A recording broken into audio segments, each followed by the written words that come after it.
ng balot, hindi lang ng kagandahan. Kung saan ang dumadaloy na tubig, nanggaling pa ng Sierra Madre. Sa sobrang linaw nito, nagkukulay blue-green. Sa halagang 20 pesos lang na entrance fee, pwede mo nang ma-enjoy ang ganda ng lugar. Ito ang Minalungaw National Park sa bayan ng General Tino sa Nueva Ecija. Pwede ritong rumenta ng balsa sa halagang 500 pesos. Pwedeng mag-picnic kasama ang buong pamilya sa gitna mismo ng ilog.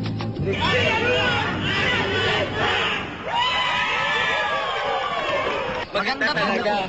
Nire-recommenda po namin sa mga kagaya namin kabataan na imbes na mamasyal sa mall, dito na lang po mamasyal. Pwedeng magpatampi-tampisaw lang. Pwede ring umakyat sa mga batuhan. Pagkatapos, mag-dive.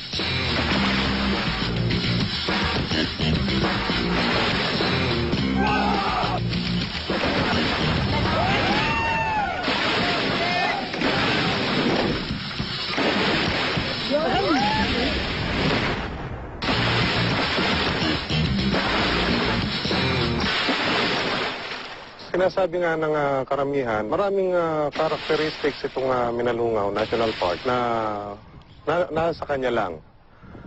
Tulad nitong magkabila na limestone walls, tapos itong ating bluish green water, natural water na talagang malinis. Sa ganda ng lugar, tinatayang humigit kumulang 3,000 mga tao ang dumarayo rito kada araw. Tradisyon na para sa pamilya ni Ferdinand mula sa Gapan City ang magtungo rito para mag-swimming. Ito nga raw ang ika-4 na beses silang narito.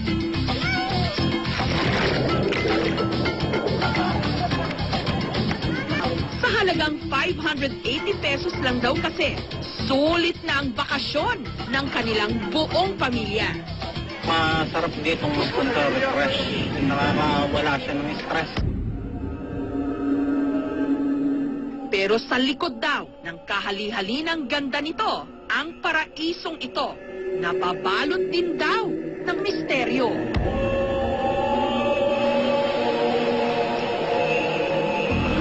Ayon kasi sa mga usap-usapan ng mga residente, taon-taon, meron daw nagbubuwis ng buhay sa ilog at ang nakapagtataka raw, malimit na lalaki ang kinukuha.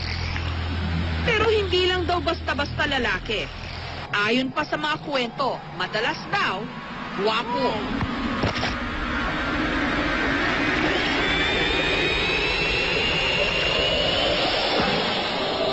Kwento pa nila, malimit sa bukanang bahagi ng ilog na tatagpuan ang katawan ng mga namamatay.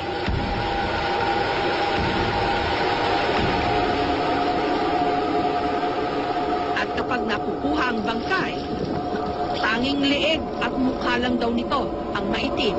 Sabi nila, napupulikat. Sabi naman ng iba, may humahatak daw sa paa. Lahat ng nalulunod dyan, maitim yung leeg, pati mukha. Pero ala silang nakukuhan tubig sa tiyan. Kahit 3 taon na ang nakalilipas, hindi pa rin tanggap ng pamilya ni Perry Boy ang pagkalunod nito sa ilog. Katulad ng sa mga kwento-kwento, may itsura rin daw si Perry Boy. Kaya malakas ang kanilang hinala na totoo ang kwentong bayan na ito. Siguro nga may kumukuha dyan. Dahil ang anak ko marunong naman. Marunong siya. Siya po pwedeng ganan. Kasi nagpupunta kami din, pumapailaring siya. Naliligo raw sila noon sa gitna ng ilog, kasama ang kaibigan at kamag-anak.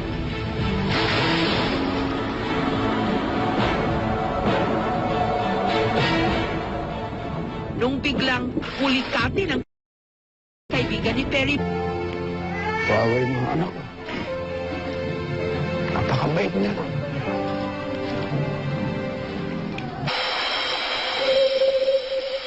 Ang Ang 78 anyos na si Lola Fausta, ang pinakamatandang naninirahan malapit sa Minalungaw National Park. Siya raw ang makapagbibigay linaw tungkol sa mga kwento-kwentong may nangunguha sa ilog. Ayon doon sa aming lola, meron daw siyang nakikitang sarena doon sa batong malaki doon sa ulo na nakapamilay na ipang ganyan.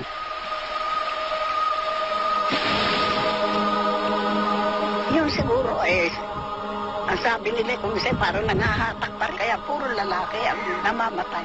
Pagkapangit at nagkamali ng hatak, nabubuhay yung pangit. Pero pag maganda, namamatay.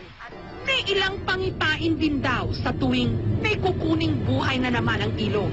Ayon sa mga usap-usapan, ito'y kapag nakita raw na parang kumukulo ang bahaging ito ng ilog.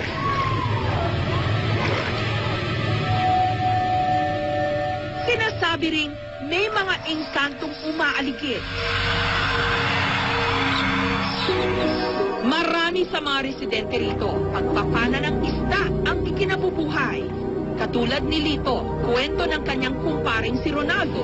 Noong 1991, bago mamana ng isda si Lito, bigla raw itong nagbiro. Papanain niya ang makikita niyang engkanto na nag-aanyong isda. Maya-maya pa, habang sumisisid si Lito para maghanap ng mapapanang isda.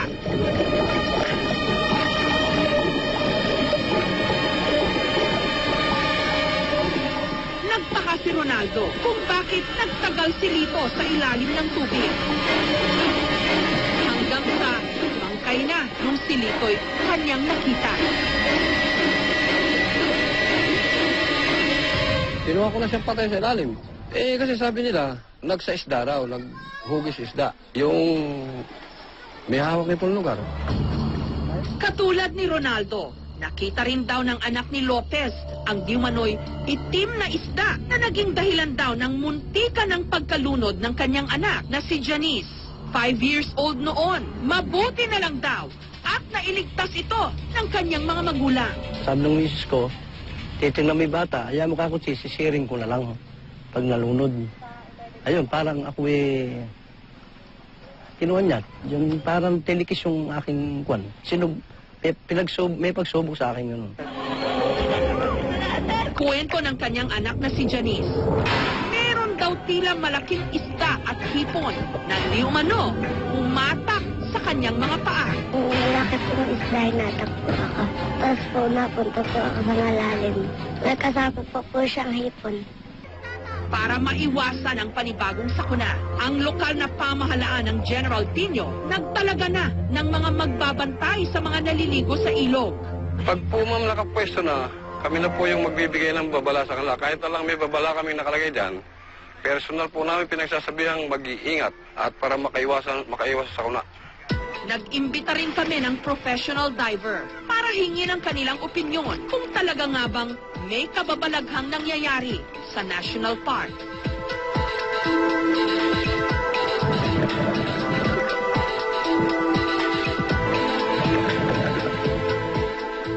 May mga branches, may maraming leaves.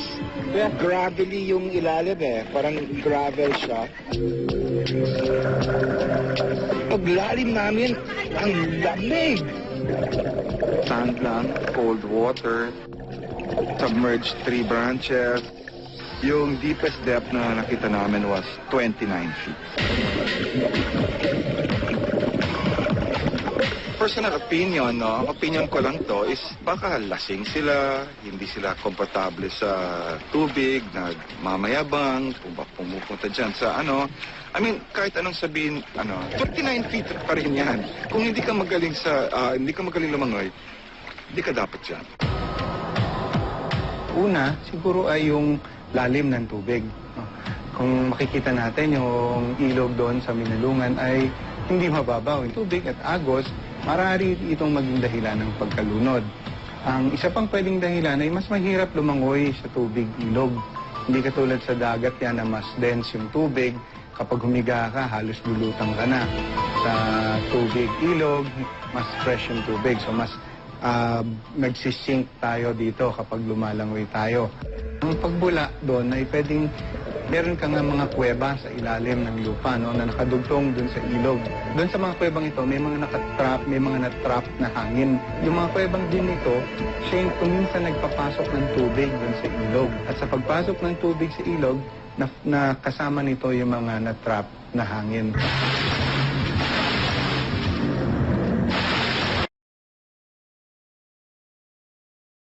Sa ding dahilan ng pagkalunod ay yung pagtalon ng mga turista doon. Hindi nila, akala nila flat lang yung ilalim, pero yung nature nga ng limestone, maraming butas, tapos minsan may butas, tapos may nakaustong bato, no? Minsan pagtalon nila, hindi nila mapapansin, diretso silang maglalanding dun sa batong yun. At kapag tumama sa kanilang ulo, magiging sanhi ito ng pagkalunod. Sa pag-iimbestiga naman ng munisipyo ng General Tino, ang mga lalaking kadalasang nalulunod, yung mga nakainom.